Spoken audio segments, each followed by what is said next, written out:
सर्वाधिक निवेश के प्रस्ताव कहीं के लिए प्राप्त हुए हैं तो इसी गौतम बुद्ध नगर जनपद के लिए, जहां पे सुविधाएं हो, ईज ऑफ डूइंग बिजनेस के लक्ष्य को आसानी से प्राप्त किया जा सकता हो,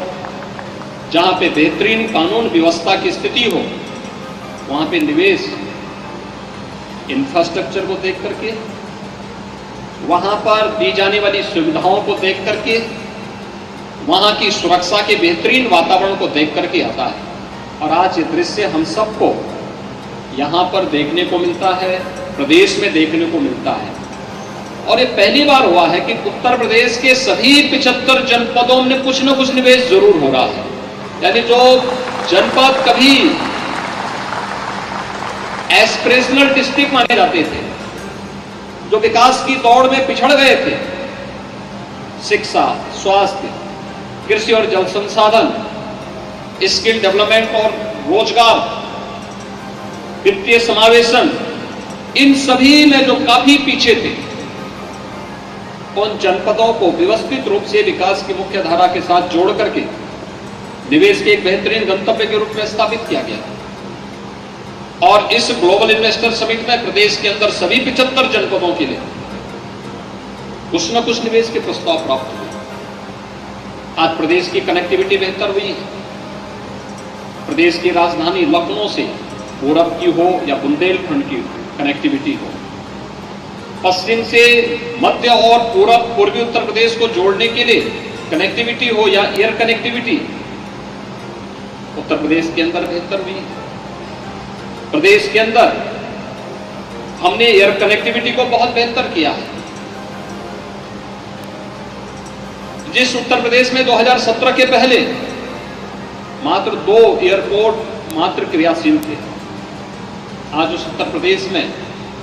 आज के दिन पर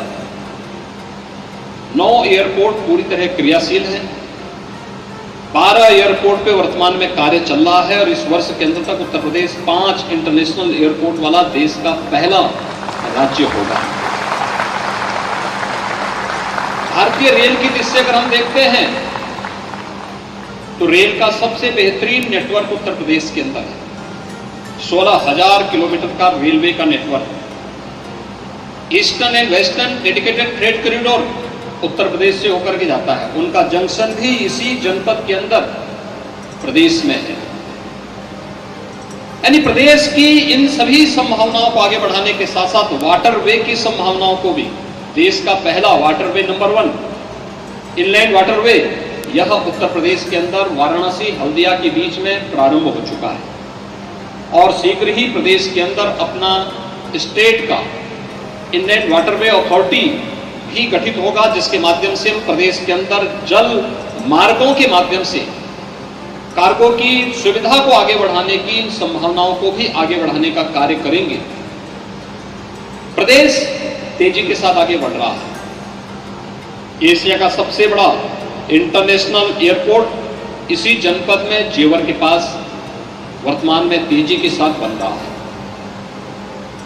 ये संभावनाएं बताती हैं कि उत्तर प्रदेश के अंदर पहले भी संभावनाएं थी। देश के अंदर एमएसएमई का बेस अगर आप देखेंगे 96 lakh unit MSME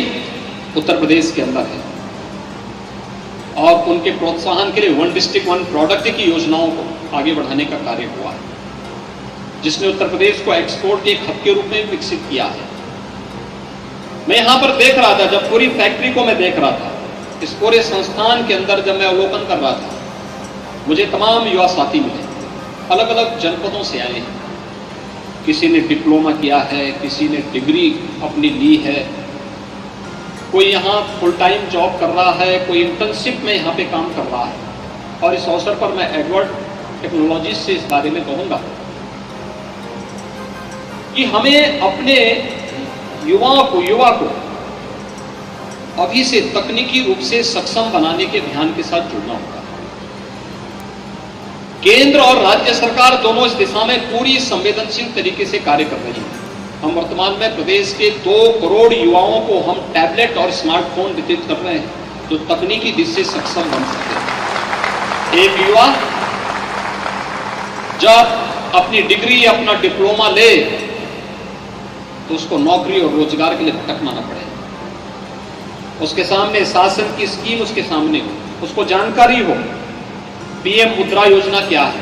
PM startup की योजना क्या है, पीएम स्टैंड अप की योजना क्या है, उत्तर प्रदेश के अंदर मुख्यमंत्री स्वरोजगार की योजना क्या है, वन डिस्ट्रिक्ट वन प्रोडक्ट की योजना क्या है, या अध्ययन काल के समय भी अगर उसके पास आर्थिक तंगी है तो मुख्यमंत्री कन्या सुमंगला योजना क्या है, या किन योजनाओं का लाभ लेकर के हम सुगमता के साथ अपने अध्ययन को भी जारी रख सकते हैं। और मैं धन्यवाद दूंगा कि यहाँ पर जो युवा कार्य कर रहे हैं उनको हायर एजुकेशन के लिए एडवर्ड टेक्नोलॉजी सपोर्ट कर रहा है, उन्हें आगे बढ़ाने का कार्य कर रहा है। प्रधानमंत्री जी ने कोरोना कालखंड में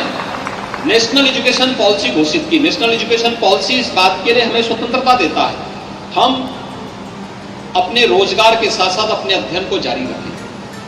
अपने रिसर्च को, अपनी स्टडी को, अपने रिसर्च को,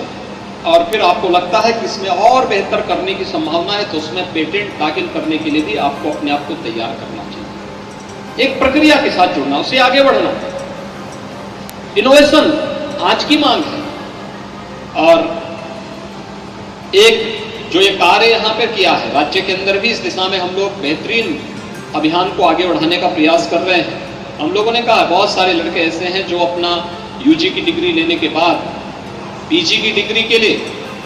वे चाहते हैं कि नहीं, मैं अपने पैरों पर खड़ा होकर के,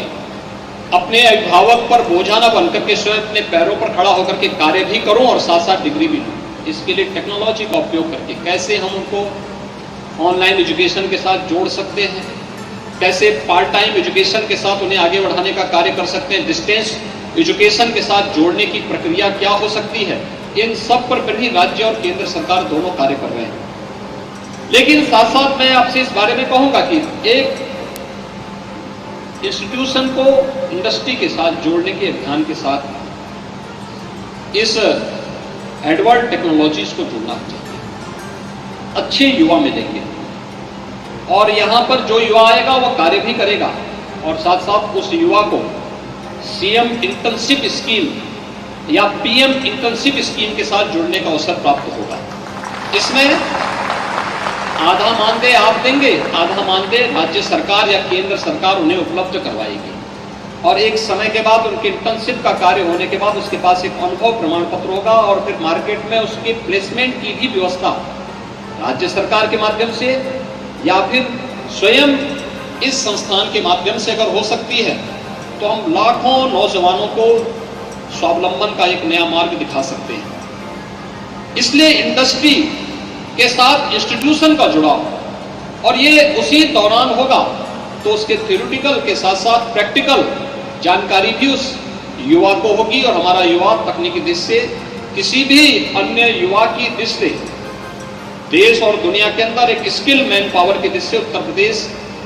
देश और दुनिया के अंदर सबसे युवा शक्ति के साथ साथ सबसे स्किल मैन पावर के रूप में जाना जा सकता है। उस दिशा में अगर हर इंडस्ट्री थोड़ा प्रयास कर ले